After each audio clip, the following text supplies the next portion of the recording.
Hello people, and this is Wolf today, everyone. Welcome back to a brand new video. So in today's video I'm gonna be telling you guys how to solve the Rubik's clock. So first of all, I'm gonna be explaining to you guys how the mechanism of the clock works. Now on both sides there's these pins that move up and down. For now we'll concentrate on one side. Now what happens is when I move the pin up and I move the wheel correspondent to the pin, all four pieces around the pin that is up will turn. Seems simple enough.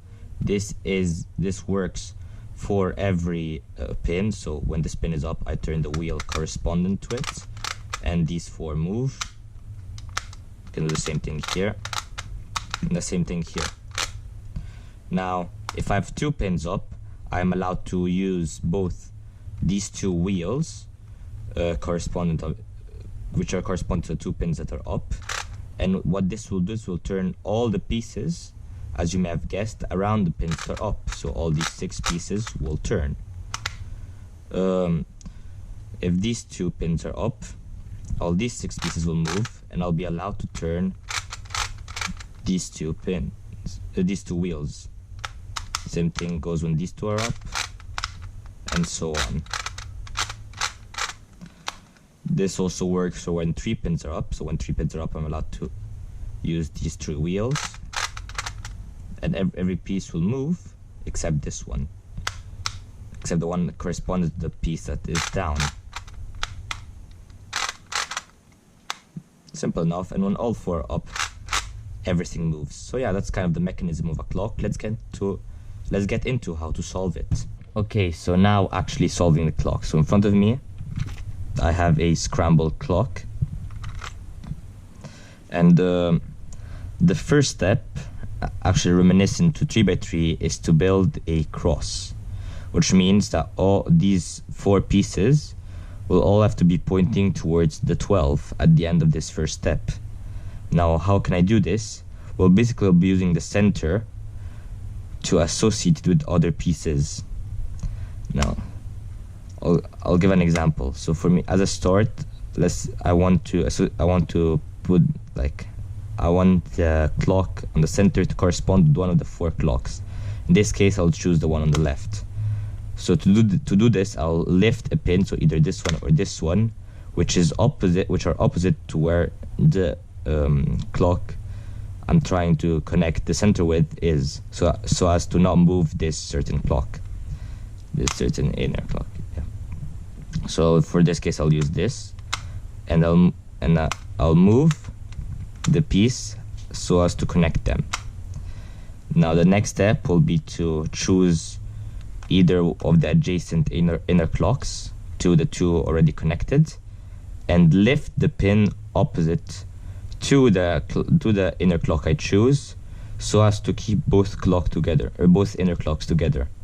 What this means is, if I choose to associate these 2 inner clocks with this one, I'll have to lift up this pin, as it is opposite to this one, and connects both clocks here. I then proceed to put them together. Now for the next step, I'll choose either of these 2 inner clocks. Since this one is closest, I'll choose this one, and lift the pin that connects all 3 of these inner clocks and put them together. Now I currently have 4 pieces together. To be able to move all 4 without affecting this one, and without unattaching any of these inner clocks, I'll be lifting 2 pins this time, as to move all this area. I then proceed to connect it to this, and I lift up either all or just 3 of the pins, doesn't really matter, as to move all 5 inner clocks and bring them up to 12. This is the first step done. Once this is done, you'll proceed to rotate the clock as to keep the 12 on top. Obviously, once you get more advanced, you'll learn other ways to rotate, but for now we'll just keep it this way. And you'll want to repeat the same process with these clocks here. Now, instead of bringing them up to 12 immediately, we'll now be pairing these 4 clocks up with a corner as such. As you can see here, this corner is already paired up with these inner clocks. We'll now proceed to do the same for all the other remaining corners. Now, there's no specific order you have to choose. You can just go randomly with any corner. And for convenience, we're going to be starting with this top left corner. Now, to pair up the inner clocks with the corner, you'll want to lift every single pin up, except for the one directly next to the corner we're pairing these ones with. So here I'm raising up these three and keeping this one down, so that when I move using one of the three wheels here, I can move everything except for this corner. Now that these are paired up, I'll lift this up and move on to the next one. All these are now paired up. I'll move on to the last one. And now all this clock is solved.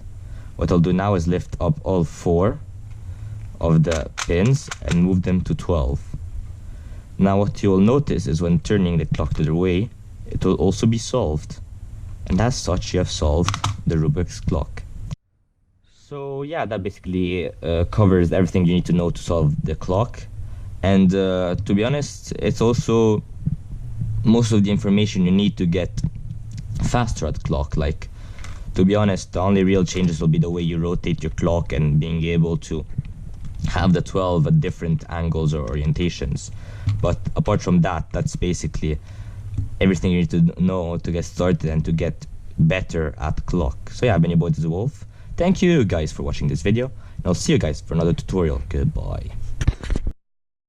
The sun goes down, the stars come out, and all that counts is here and now.